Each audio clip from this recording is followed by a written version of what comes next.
Only on to a local mayor suddenly resigns in scandal tonight after he was allegedly found passed out with drugs nearby. The CBS2 News team is here, and we begin with the City Hall scandal. And CBS2's Rachel Kim is live outside the West Covina City Hall. Rachel. Well, Pat, the meeting here at City Hall didn't go very far before Mike Spence announced that he was resigning as mayor. He said it was in the best interest of the city. At this point, I want to announce that I'm resigning as mayor of the city of West Covina. At a meeting where the West Covina City Council was to decide whether to strip the mayor of his title, Mike Spence made the decision himself and stepped down. I want to apologize to the distraction that my personal feelings have had on the city. Spence became the center of a drug investigation by Costa Mesa police on May 4th. That's when officers responded to a medical aid call and found Spence unconscious in a hotel room with what they call controlled substances at the scene. Since then, Spence has denied knowing about the drugs. Today, Costa Mesa police released the 911 call made by the person he was with. Mesa 911. Hi there, I just got to my friend's hotel room and I think he may have overdosed. Is he breathing? No. Is he conscious at all? No. He has a pulse. Do we know what he possibly overdosed on? I know he struggled with heroin in the past, so I would say heroin. Spence has admitted to substance abuse issues in the past. He pleaded guilty to driving under the influence of meth after he crashed his car into a utility pole in 2016. Tonight, he had this to say. There are people in this community that are mean and bigoted towards people that have addiction. Spence wasn't arrested after the May 4th incident, but Costa Mesa police are investigating and plan to turn over their findings to the district attorney's office.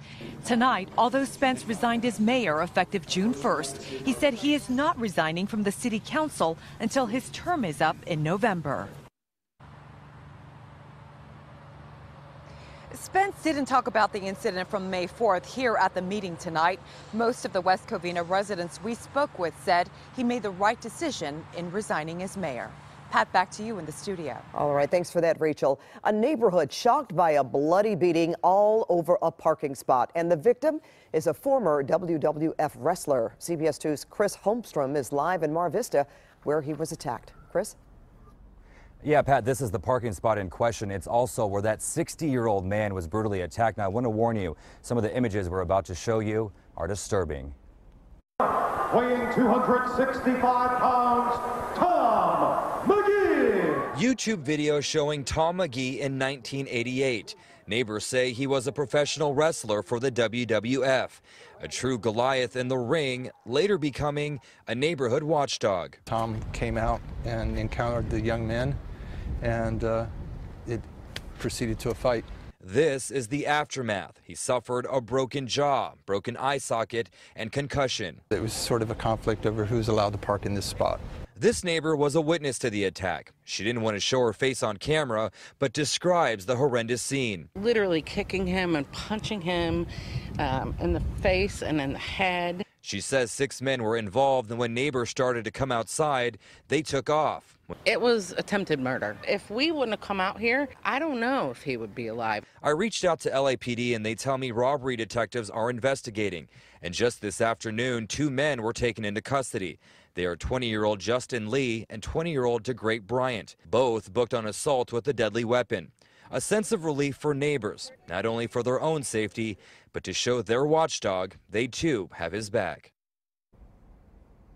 And the victim has a long road to recovery, but I can tell you he is out of the hospital and tonight recovering at home. Pat, we'll send it back to you in the studio. All right, thank you for that, Chris. Now, we are expecting to learn much more tomorrow about the arrest in the closely watched murder case at a Rolling Hills Estates mall.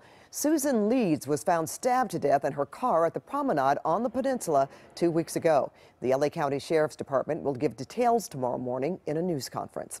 A crash ends a pursuit in Costa Mesa after a driver allegedly stole a bus. Irvine police say the man stole an Orange County Transit Authority shuttle bus.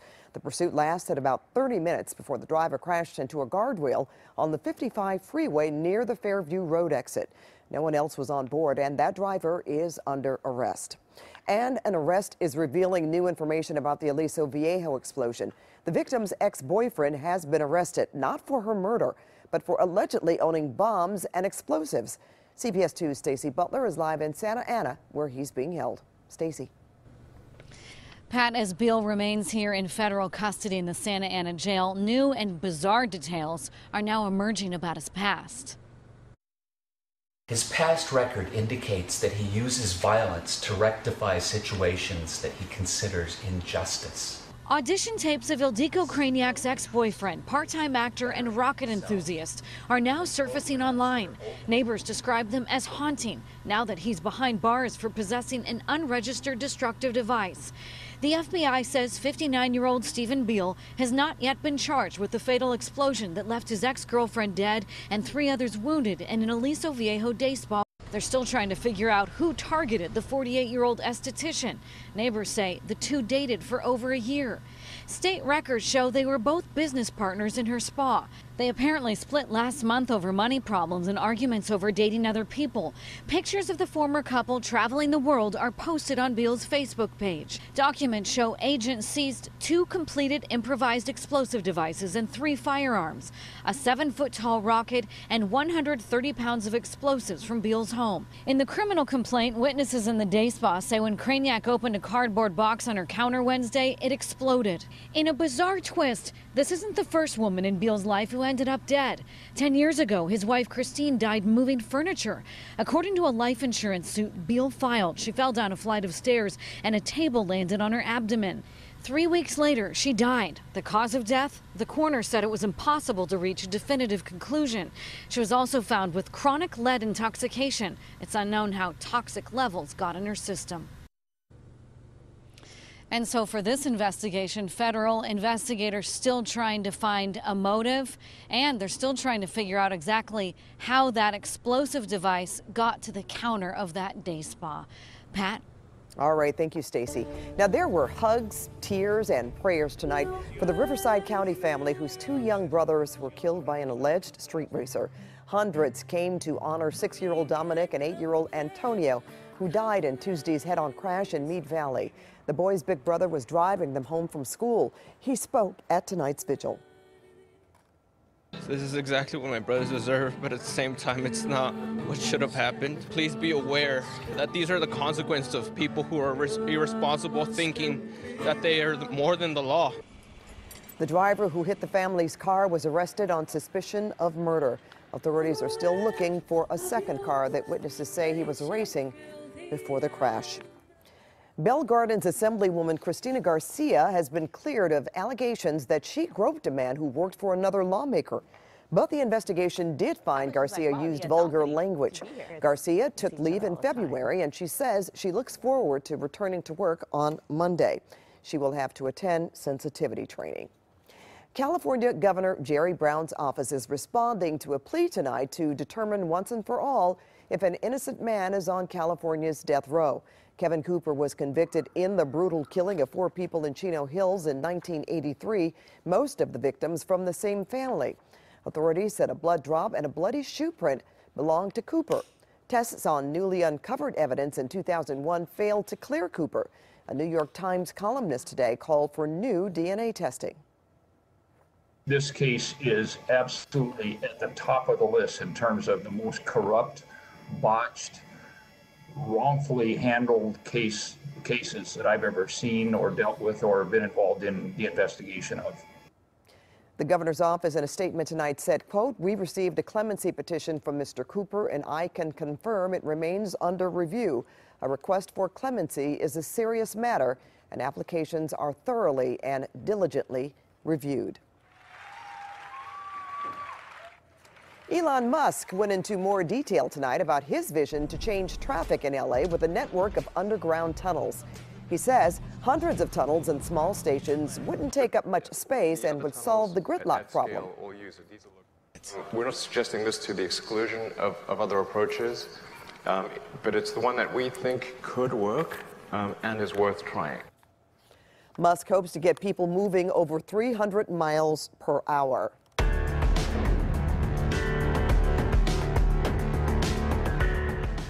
Now, Los Angeles has more bed bugs than New York City, so it's not really a surprise that those bugs would make their way onto cruise ships that travel in and out of our ports. 2 on your sides, Christine Lazar has more on these cruise ship critters. Christine? You know, when you do this story, you just start itching. You think you see them everywhere. And now they are everywhere. Now, one Ventura County woman tells 2 on your side that she felt like a prisoner on board that cruise that went through the Panama Canal after she woke up covered in itchy, painful bites. I felt trapped. I felt like I wanted to jump overboard, but I don't swim. 19 days at sea on a luxury cruise was anything but a vacation for Phyllis Domino. It was a nightmare. I don't wish this on my worst enemy. Red, itchy, and angry bug bites up and down her arms and legs and on her midsection. These are photos she took while at sea. How did they feel? Painful, they were swollen, and it was an itch pain. I couldn't scratch them. It was day 2 at sea on the island Princess, part of the Princess Cruise Line, when Domino woke up with the bites. She says she immediately notified the ship's staff, and a housekeeping supervisor was sent to her room. And she said, "Was there blood on the sheets? Because if there was, that's bed bugs." I ran back in the room, pulled back the blankets. Sure enough, there was blood. But Domino says housekeeping told her the blood wasn't consistent with bedbug trails. Domino says the staff told her, even though she hadn't been off the ship yet, they were insect bites. The bites were due to the climate, and the blood was due to my scratching. I scratched myself. The cruise staff offered for Domino to see the doctor on board, but she refused. Domino didn't want to pay for the visit and had her own Benadryl and anti-itch cream in her bag. Domino says you can see in these photos taken on the ship that she was in pain. I tried to go to a show. We lasted maybe 15 minutes. I had to leave. That's how bad the pain was. I did not even enjoy the meals because I was sick. Her sister, Lainey Miller, was also on the cruise. How was your sister feeling those 19 days? Miserable. She just wasn't having fun. Once back to her home in Ventura County, Domino asked Princess to refund her $4,000 ticket. They refused. In a letter to Domino, they called them insect bites and said no bed bugs were found in Domino's room. They pointed out they granted her request to switch rooms while on board and said she clearly wasn't in that much pain as she used the salon, the casino, and the bars on board. Miller says that's not true. I was the one that went to the salon. Did you go to the bars? No, we didn't go to bars. CBS's travel editor Peter Greenberg says cruise ships have had bedbug infestations just like hotels. Bed bugs are hitchhikers. They basically attach themselves into luggage and they travel along with you. Greenberg says the schedule cruise ships keep makes it difficult to adequately inspect the cabins. When a cruise ship arrives at 7 o'clock in the morning, that only gives the crew about 6 hours to turn an entire ship that's changing 2,000 beds and everything else that goes along with it. Greenberg isn't surprised Princess told Domino they wouldn't compensate her. Be prepared for the cruise line not to part with any cash, but to offer you a discount on a future cruise, which seems sort of counterproductive. The face is right here. Robert Gallo is the owner of round-the-clock pest control and a bedbug expert. He says bedbugs reproduce daily. You can encounter bedbugs pretty much just about anywhere now. Movie theaters, banks, retail stores. The bugs cling on to people's clothes and travel home with them or on to their next cruise. I believe this problem will continue to get worse. I believe at some point bed bugs are going to be just as common as having cockroaches. Princess Cruises tells us they conducted a thorough check of her room and found no evidence of bed bugs and that their rooms are cleaned twice a day, and that's more than a hotel room. Pat, back to you. All right, thank you, Christine. Now, can 2 on your side help you? Just email 2onyourside@cbs.com with your problem, or on social media, use the hashtag 2onyourside. Confronting the alleged dine and dash dater. We've been telling you about this guy for months. He allegedly wines and dines his dates in local restaurants, then skips out on the bill, leaving the women to pay the tab. Now Inside Edition has found him. Why don't you apologize to these women? You've been dining and dashing with women. You've been running out on the check. You've been going to local restaurants with women that you meet online. I've been leaving them with the check. Don't you feel bad about that? Inside Edition found him having coffee at a Pasadena Starbucks on Lake near Green Street. Well, we are just 2 days away from the royal wedding of Prince Harry to Meghan Markle at St. George's Cathedral. And CBS2's Crystal Cruz is live in Windsor, England, where rehearsals were held. Oh, Crystal, love that. I knew you would love this hat, Pat. Beautiful day out here for the final preparations for the royal wedding for a couple described as a match made in heaven. I like this right here. It says the stars are aligned for Harry and his Meghan for a fairy tale and momentous day. However, we now know Meghan's dad will not be at the wedding. Windsor Castle was on lockdown as Prince Harry and Meghan Markle headed to the dress rehearsal for their royal wedding. Will and Kate weren't far behind, supporting the couple. The Daily Mail UK reports Meghan's mother, Doria Ragland, met Will, Kate, the Queen, Charles, and Camilla for the first time at tea before the rehearsals. It takes careful planning to pull off the pomp and circumstance needed for a royal wedding. So, 2 days before the couple ties the knot, the cavalry was called in to rehearse the wedding carriage procession. It'll take the newlyweds through the town of Windsor, where many Americans will be in the crowd. I want them to look at me and wave and smile, and that will make it all worthwhile. But anticipation for the royal wedding has been interrupted with the announcement Markle's father, who reportedly had a heart attack last week, will not walk her down the aisle. The 36-year-old bride-to-be said in a statement, "Sadly, my father will not be attending our wedding. I have always cared for my father and hope he can be given the space he needs to focus on his health." We've been told by Kensington Palace that, far from being absolutely debilitated by what's been going on, she is trying to carry on as normal. 2, 3. And that includes royal cake designer Claire Patak from California, who's busy in the Buckingham Palace kitchen baking the cake picked out by Meghan and Harry. It tastes delicious, I hope, I think. We have a lemon sponge, a lemon curd filling, and then an elderflower Swiss meringue buttercream, which is quintessentially spring and British.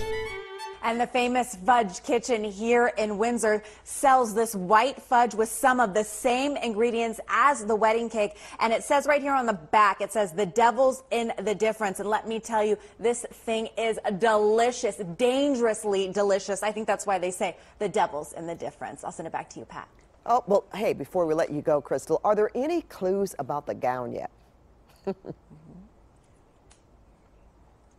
Yeah, so the paparazzi, they're saying that they saw Doria Ragland at the airport at Heathrow with a bag that was a Burberry bag. So maybe Meghan's dress could be designed by Burberry. And we do know the royals love the Burberry. They love the pattern. We've seen Meghan in a beautiful Burberry jacket. So who knows? Maybe we could see something like that on the royal wedding day. Yes, and Burberry is so British, isn't it? Okay. Well, Crystal, thank you so much. Stay with CBS2 for royal wedding coverage. Our Crystal Cruz will keep bringing us live reports tomorrow and Saturday. I am speechless. Is that your fascinator, Garth? No, actually, I'm anticipating still the invasion from Vegas, so this is my foil hat to keep me safe. Nothing to do with the royal wedding. Okay, so why does that somehow seem appropriate? Or seem normal? For you.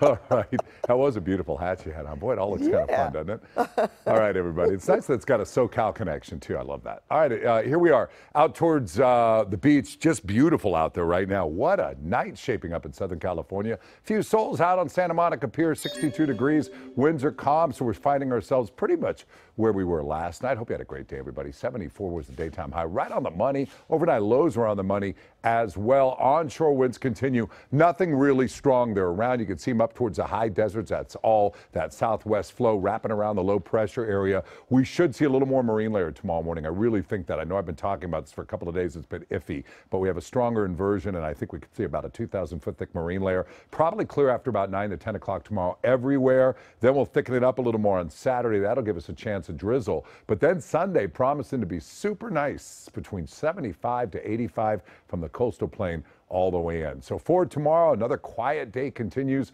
Mid-70s into Northridge, 73 La Puente, Anaheim, 71 Costa Mesa, the same 76 into Riverside. Take a look at your 7-day. Pretty consistent. Pat looks good. We'll bump up a little bit on Sunday, and then we'll come down again next Monday and Tuesday as some low pressure moves towards us. All in all, it looks very, very nice. High deserts look pretty good if you're driving out to the east. Just a little bit of wind through the first part of the weekend. Pat? Looks wonderful, and I can't wait to see you tomorrow, Cara. Well, a new treatment could give migraine sufferers relief in a whole new way. That story is ahead. Plus, get ready for the latest thrill in Southern California, and our Peter Dowd took it for a test ride tonight. And here's a look at the guests tonight on The Late Show with Stephen Colbert.